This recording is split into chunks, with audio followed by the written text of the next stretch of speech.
I'm gonna need to do this intro after I have my eyebrows on. Hello. My name is Amy and welcome back to my YouTube channel, or welcome if you are new here. This is a place where I post all sorts of content and it into a variety of just whatever I feel like shitposting. So please feel free to subscribe and hit the notification bell so that you are notified when I post new videos. I do not have any kind of schedule for posting. It is rapid fire when I feel like it. So that is what's going on today. I'm back. I'm gonna fill you guys in on where I've been, what's been going on in life, how my 2022 has been going. Happy New Year. Some acne going on because I have been sick for basically the entirety of 2022. I got sick on the 2nd and I had some shrimp that I left out. Never, ever eating shrimp again. I'm not eating it again, ever. That I will stick to foods that I know will possibly poison me, but in a less harmful way. Because, oh my god, I thought I was dying. After I had eaten leftover shrimp that night, I woke up the next morning and my heart was racing. I thought I was having like a panic attack and an asthma attack, having a love child in my chest, first thing in the morning when I woke up, and I just like freaked out because of it. My dumbass tried hitting my inhaler because I was like, this feels like an asthma attack, this is so weird. So I tried hitting my inhaler. Inhaled steroids elevate your heart rate. So needless to say, I just was like this all fucking morning, and then I ended up getting so nauseous. It was just awful. I threw up a bunch. I was just like wandering around my house because I thought that walking around made me feel better. I started taking Pepto-Bismol and ibuprofen because that's like the only medications I have in my house. And yeah, I've slowly been getting better. Now I basically just have the shits, so that's a fun time.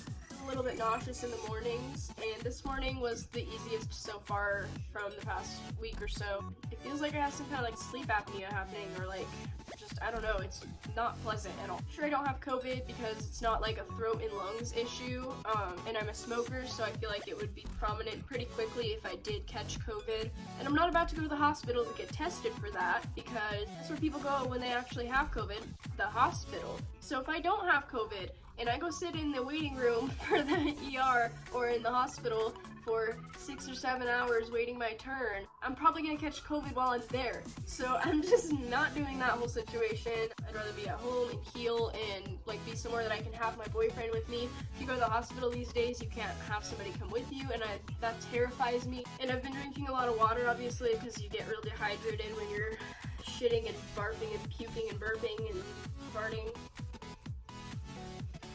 But yeah, yesterday and today are the first days that I'm really starting to feel better, like thank God. Today I'm just working on some ears. I've been kind of slacking off on my OnlyFans stuff for a couple of different reasons. Anyways, my kitten has started screaming at the top of his lungs. He does this whenever he's bored now because my older cat Freya, she's in heat, so she wanders around just screaming, rubbing herself on the floor, and my kitten Mr. Jones has seen and heard her doing that and thinks that that's normal now. So I'm really hoping that this is just like a few day phase for him, but he has not shut up. It's day and night, meow, wow. My boyfriend was all upset because he woke up this morning to the cats yowling. I'm like, sorry, if I give them attention for it, they'll keep doing it, so I don't really know what to do about it. I was gonna go and see my family this past weekend, which is probably like the biggest bummer is that I didn't get to go. My partner's last grandparent passed, so I didn't end up being able to make it up to see some family, so that really sucked. And then I got sick, so I'm kind of glad that I didn't try and book it across the state because I would have been on the road barfing my brains out and shitting my life away. So kind of glad I didn't do that, but also really bummed because I haven't gotten to give everyone their Christmas presents yet, and I haven't seen my brothers and sisters for, I want to say 4 or 5 months, maybe 6 months. I did make a few New Year's resolutions, a couple of them that I'm not going to share just because they're personal and private thing. It's mostly all towards having a more self-focused year and improving myself and really using the skills that I learned last year, while I spent the whole year by myself trying to figure out like who I am and what I want with my adult life. That's basically all of last year, what that was. And staying sober, that was also a big part of last year. In November I hit 1 year clean from acid and MDMA. I haven't made a video about it yet because it's a sensitive topic, obviously. And it's a lot to dive into, and it's a little bit iffy for me to think about because obviously drugs mess with your memory a little bit, and just the time frame is really wacky for me when I think about it. So yeah, I'm planning on making a video about that at some point, about my drug use in the past and the journey to getting sober, update on my other sobriety method. I don't think that's what you'd call it. This is not advised by doctor, stopping of medication. I'm 2.5, almost 3 months into quitting my Effexor, not by choice, but because I could not afford it anymore. Pharmacy and prescription prices are rising in the United States as we breathe and speak.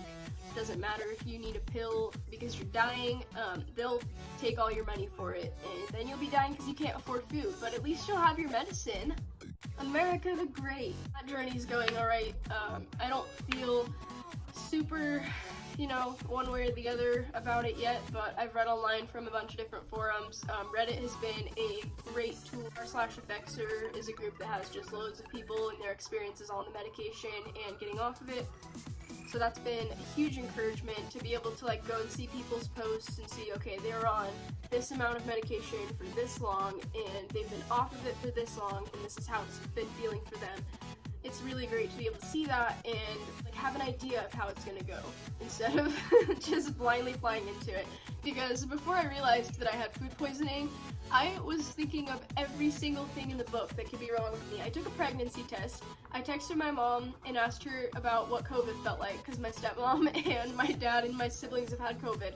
Video chatted my bio mom and tried to talk to her and figure out what the fuck was going on with me.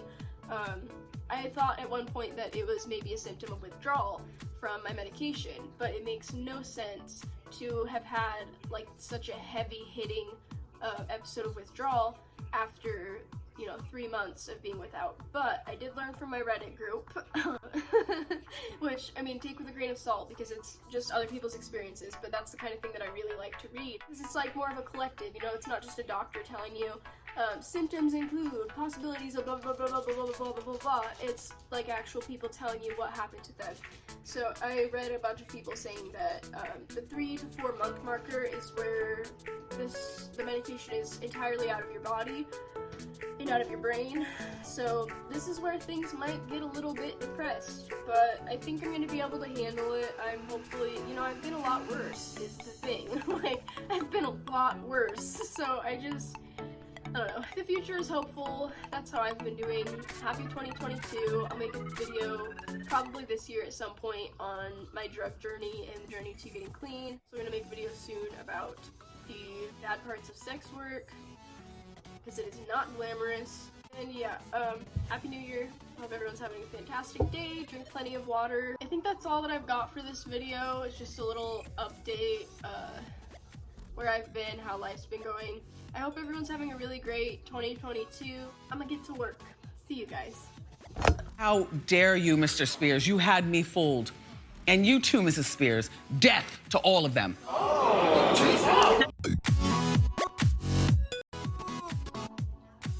Panic attack and an anxiety attack, and that's the same thing.